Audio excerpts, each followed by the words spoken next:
I want you to hit me as hard as you can.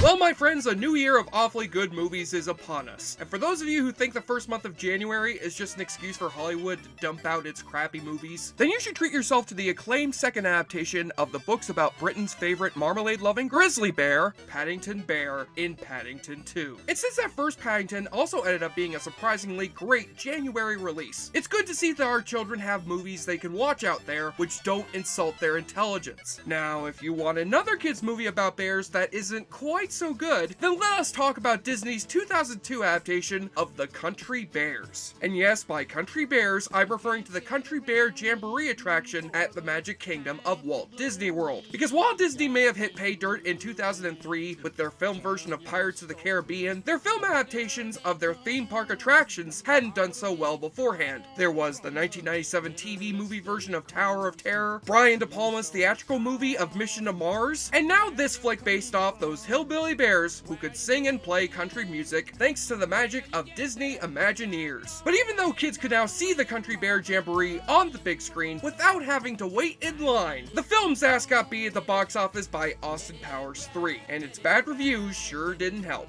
And since Disney has struggled to adapt other Disneyland attractions to the big screen, then let us find out where they went wrong with the Country Bears. By the way, you will notice that the footage I've ripped off the Country Bears DVD is presented in full screen, even though the version of the movie you'll see on streaming services is presented in widescreen. But as annoying as that may be, I just think it's because they wanted to make room on the DVD for the Country Bears Concert for America TV special, hosted by downtown Julie Brown.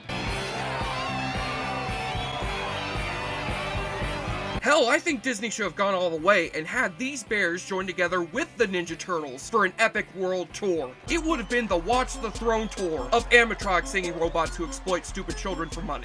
So our film opens with a behind-the-music style retrospective on the career of the Country Bears, who in this film's universe are an actual country band with a legendary career behind them, as made up of lead vocalist Ted Betterhead, guitarist Tennessee O'Neill, bassist Fred Betterhead, and fiddler Zeb Zuber. Zip zop zuber da bob. We see the band has been split up for the past 11 years, presumably after Zeb's romance with conceptual artist Yoko Ursa took the band's music to strange new places. Number 9?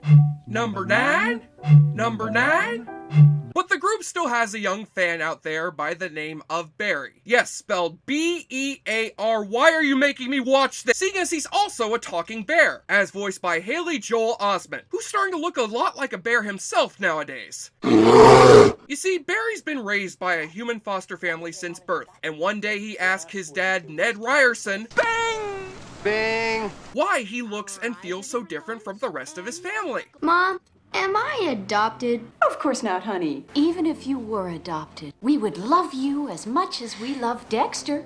Maybe more. I'm sorry, did you just suggest in front of your son that you love him less than his adopted brother? Well, if my kid ever fixed his hair like Guy Fieri, I would let him know every day that I no longer have a son! And since Haley Joel Osment has already been in a movie where he leaves behind his foster family after his brother tells him the parents don't love him, and his pal was an animatronic bear, coincidence? He leaves home to journey to the Country Bears legendary theater in Tennessee, only to find that the band's manager, Henry, is trying to save the theater from being destroyed by greedy banker Reed Thimble, played by the one and only Christopher Walken. 25 cents! Do you have change for 100? Such is the magic quality of Christopher Walken, that in the same year he gives an award-winning performance in a Steven Spielberg movie, he can also face off against an animatronic hillbilly bear, and treats both of these performances with equal amounts of conviction. Where you going? Come on, Frank, where you going? Someplace exotic? Where you going tonight? Tahiti, Hawaii? Do you like the sound of crunching wood?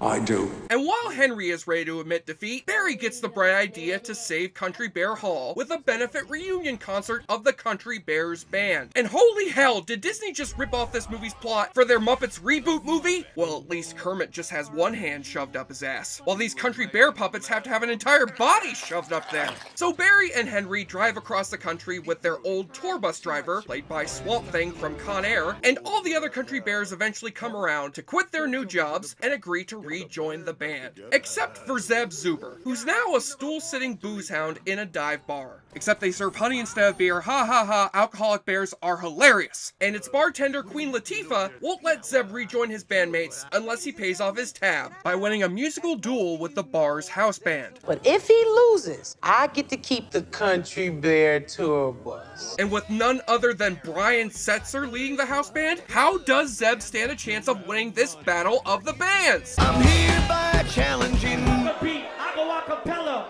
Fuck a Papa Doc, fuck a clock, fuck a trailer, fuck everybody. Meanwhile, Barry's parents think the Country Bears have kidnapped their son, thanks to a misunderstanding with some doofy cops, as played by Tommy from Galaxy Quest and Oswald from The Drew Carey Show. So what do you think? Kidnapping? Yep. He's involved in the abduction of this 10-year-old boy. Police also... Mr. Berenstain, how much would you pay to release your grandson? Nothing. But the most important subplot here has got to be Christopher Walken preparing to destroy Country Bear Hall, with a scene that is pure cinematic gold. The man dances around his office wearing boxer shorts and bunny slippers, while footage of buildings and bridges being destroyed plays in a loop on his TV, and he begins to smash a bunch of constructed models of Country Bear Hall with an anvil he drops from the ceiling. Oh no! Oh no! Oh no! Country Bear Hall has been crushed! Man, wouldn't it be great if Christopher Walken used that line of dialogue in some of his other performances? Oh no! Oh no! But even though Walken's performance is nothing short of wonderful, he is criminally underused in this movie, and takes the backseat to these talking, singing bears, who actually have some impressive credentials behind them. Their animatronics are done by Jim Henson's Creature Shop, while the original songs are written by beloved singer-songwriter John Hyatt. As for the group's guitarist Tennessee, and their female keyboardist Trixie St. Clair, their singing voices are provided by Don Henley from the Eagles and Bonnie Raitt. Joy and happiness. Now how can this possibly get any better? Holy moly, that's them watching from the audience. I mean, sure, the kids watching this movie are probably wondering what the female villain from Super Mario Bros. And Ty Pennington are doing in this movie, but they're pretty clever cameos. Unfortunately, the songs themselves are instantly forgettable, and some of them aren't even country songs, but rather modern pop songs sung by Christina Aguilera afterbirths, which sound like commercial jingles. Kick it into gear with some double mint gum, ow. And am I the only one disturbed by the fact that they use regular human eyes on these bears? I know, it's just like they look in Disneyland, but I keep thinking what happens if one of these bears accidentally eats a rare steak and finally tastes blood? Will their eyes turn over black like Bruce in Finding Nemo, and they start going full-on Revenant on some motherfuckers? Plus, it doesn't help how realistic the fangs look on these goddamn bears. Trixie! But as overwhelmingly bland as it is, the movie's got some clever jokes here and there, like how we find out the band's former promoter, played by Mo Green from The Godfather, is now in such bad financial shape that he's using a display table in a department store rather than an actual office. That's ours? Right. Still, even though jokes like that make this movie way better than it ought to be, and Christopher Walken's performance is a marvel to behold, it rarely rises above being a piece of pointless piffle. Maybe this movie should have taken a hint from a far better bear movie, like Grizzly Man, and added some bleak Werner Herzog narration to it. And though the Country Bears have reunited, they still carry the burden of living in a society where their kind are hunted for sport by humans. Such is the cruel and constant struggle in the life of a country bear.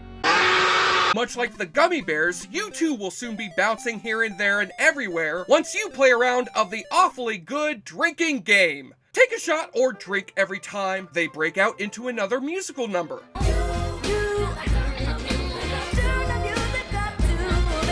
You know, I'm less focused on the song here and more focused on this keyboardist dancing in the background. How the hell did an extra from a Dolomite movie end up on the set of the Country Bears? Bitch, are you for real? You spot another cameo by a famous musician, notably the one by Sir Elton John. No, he's not here. He's probably still at the country club at the wedding. That guy looks a lot like Elton John. Nah, Elton John's taller. And I was gonna make a stupid joke about how Elton would know a thing or two about hanging around with bears. bears. But guess what? The son of a bitch beat me to it.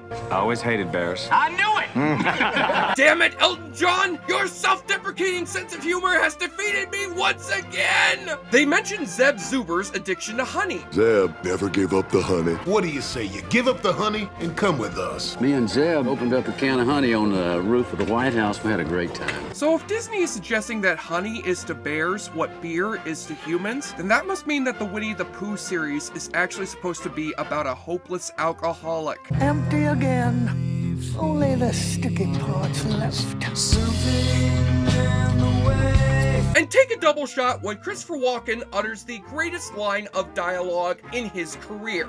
This is not over! Bears! And mind you, that pause in his dialogue was not intentional. Christopher Walken really did get distracted for a second and forgot his dialogue. This is not over! Hey, wait a minute. That bear with the jacket looks a lot like Marlon Brando. He wouldn't sink his career that low. Now would he? Oh, wait a second. I forgot my line. It's, oh, right. Bears! And on the nudie watch, well, we're dealing with a G-rated Disney flick here, so we don't have any nudity. But we do have one of the bears punching out his brother bear. And you're going. Which is sort of like that scene in the Wicker Man remake where Nicolas Cage punches out a woman while wearing a bear suit. Which is sort of like that scene in Hercules in New York where Arnold fights some guy wearing a bear suit. Oh look, let's just cut to the clip where Lou Ferrigno's Hercules throws that bear into space. We all knew where this joke was going, guys. We're not stupid. On the enjoyableness continuum scale from Bull to Bruce, the Country Bears will make you wish Disney made a movie of the Carousel of Progress instead. And this ride comes to a complete stop of 5 out of 10. As for me, I'd rather see Disney make a horror movie based off that new Donald Trump robot they just installed in the Hall of Presidents. I, Donald John Trump, do solemnly swear. You stupid bitch, you filthy slut! I'm Jesse Schaefer, JoBlo.com, and I'm sure Disney can find another life for the Country Bears. After all, if they could turn a failed movie like Newsies into a Broadway musical smash, then what's stopping them from giving us Christopher Walken in a one-man stage musical of the Country Bears movie? Howdy y'all, I reckon my name is Zeb Zuber. JoBlo, he sure likes to drink a lot. JoBlo